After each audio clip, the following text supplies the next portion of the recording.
बिस्मिल्लाहिर्रहमानिर्रहीम अल्लाहुम्मा सल्लि अला मुहम्मद व आले मुहम्मद। अस्सलामु अलैकुम या अहल बैत।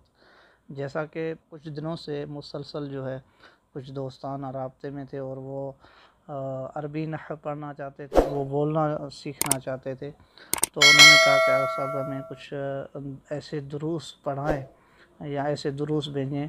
हम नहव तो पढ़ लिए हमने, लेकिन फिर भी हमें तत्बीक में कमी आती है। जब हम यानी पढ़ तो लिए हमने, लेकिन बोलना हमें नहीं आ रहा।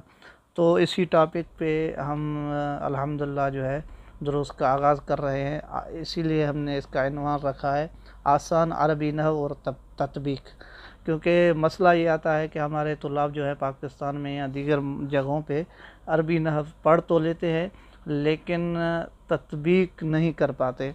तो आज मुख्तसरन चूँकि पहला दर्स है तो इसके तारुफ़ पर और इसके जो है हिदायत जो हम बाद में जब प्रॉपर दर्स पढ़ाने लगेंगे तो आपको किन चीज़ों की ज़रूरत होगी और कैसे आप अरबी जो है बोलने पर महारत हासिल करेंगे। उसके लिए सबसे पहले तो आपने पढ़ा होगा अरबी लुगत के मुतालिक और अरबी नहव के मुतालिक कि अरबी नहव जो है यानी अरबी ग्रामर, अरबी जो है अरबी ग्रामर,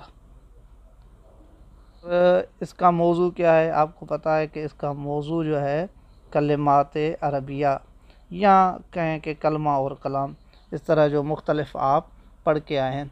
और इसी तरह इसका फ़ायदा ये होता है कि ज़बान ख़ता से बच जाता है, यानी ज़बान का ख़ता से बचना गुफ्तगू के दौरान। इसी तरह खुदावंद मुताल के कलाम को और आइमा मासूमीन या रसूल खुदा सल्लल्लाहु अलैहि वसल्लम के कलाम को समझने की इस्तिताअत हासिल होती है। इस इल्म को जो है अरबी में इल्म नहव कहा जाता है। और ये जो है मदद हमें ताकि हम किताब सुन्नत और जितने भी फ़िक़्ह और अहादीस की किताब जो अरबी में आई हैं उनको हम सही समझ सकें और जो है लोगों तक पहुंचा सकें। अब आते हैं चंद हिदायत की तरफ। सबसे पहले जो मेन पॉइंट है वो ये है कि चूँकि हम जब दर्स पढ़ेंगे तो इस दर्स पर हम मिसाल देंगे। यहाँ पर ज़्यादातर ये होगा कि हमने जो पढ़ी हुई है और कायदे कुलिया और तत्बीक करवाएंगे ताकि किस तरह जो है हम बोल पाएँ या जुमले बना पाएँ। और इसी तरह जब हम तत्बीक सीख जाएंगे तो अल्हम्दुलिल्लाह फिर जो है गुफ्तगू करना भी हम अरबी में सीख लेंगे। तो इसके लिए सबसे पहले मेन मसला ये होता है हमारे यहाँ कि किसी भी ज़बान को सीखने के लिए ज़रूरी ये है कि 4 चीज़ें उसमें होनी चाहिए। कौन सी 4 चीज़ें? एक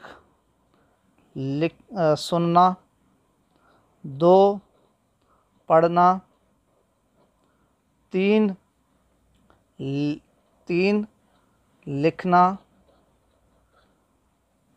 और 4 जो है बोलना।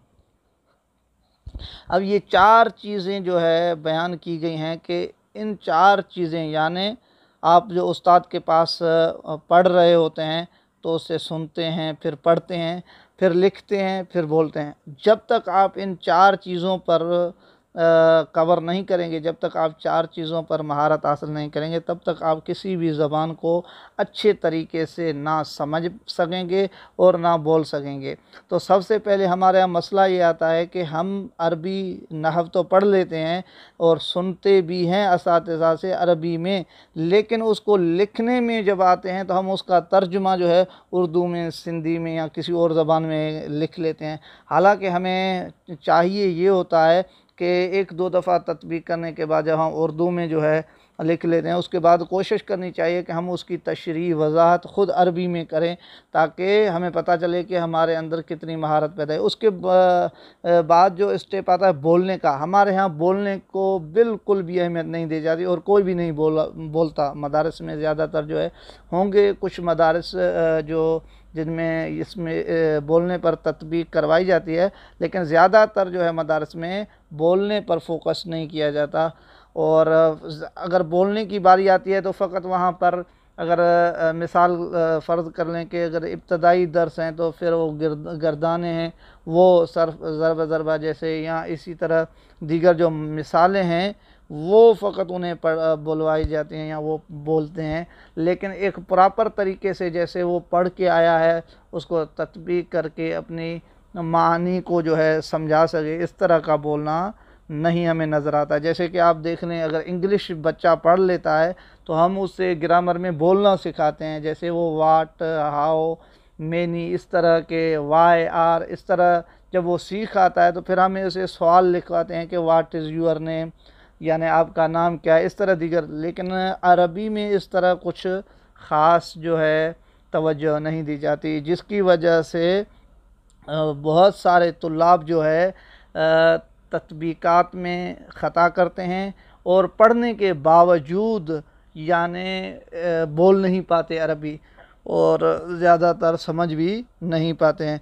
तो इंशाल्लाह हम ये दर्स शुरू कर रहे हैं। इंशाल्लाह इसको आप जब प्रॉपर तरीके से सुनेंगे कि किस तरह में बोलना चाहिए और किस तरह में तत्बीक करना चाहिए, एक दफ़ा फिर से आपके जो मेन कायदे हैं नहव के वो भी आपके रिपीट हो जाएंगे और साथ साथ आपकी तत्बीक भी हो जाएगी। तो सबसे पहले अब ये तो कुछ ऐसी चीज़ें थे। उसके बाद ज़रूरी है कि आप सबसे पहले जब भी दर्स सुने तो कलम पेन उठाएं, अच्छे तरीके से दर्स सुने। उसके बाद जो है आपने उन मिसालों पर जो आइंदा दर्स में हम बयान करेंगे उनको जो है तत्बीक करें, प्रैक्टिकल ख़ुद बैठ कर हल करें और ख़ुद से जो आपने पढ़ा हुआ है सर्फ़ के दीगर मसाले उनके ज़रिए से आप तत्बीक करें और जितना हो सके बोलें। जब तक आप बोलेंगे नहीं तब तक जो है आप अरबी नहीं सीख सकते और अरबी पर आपको महारत नहीं हासिल होगी। इंशाअल्लाह ये था आज का जो है तारुफ़ और हिदायत वाला दर्स, और आइंदा जो दर्स शुरू करेंगे हम इंशाअल्लाह उसी में जो है फिर हम आगे से इब्तदा से जो है तत्बीक शुरू करेंगे। जैसे जुमला होता है वो तरह जो है कलमा वगैरह वगैरह जो है वही सारा कुछ पढ़ेंगे इंशाअल्लाह अलील अज़ीज़। इसी तरह अगर आपको कोई मसला है या कोई समझ में बात नहीं आ जाती या कोई मसला दरपेश है तो इसी दर्स के लिंक नीचे डिस्क्रिप्शन में आपको हमारे टेलीग्राम का लिंक मिल जाएगा, ईमेल एड्रेस, उसी के ज़रिए से आप रब्ता करें, या कमेंट में अगर कोई इशू है तो आप वहाँ पर जो है सवाल करें, इंशाअल्लाह जो है आपको उसका जवाब दिया जाएगा। वस्सलामु अलैकुम वरहमतुल्लाहि वबरकातुहू।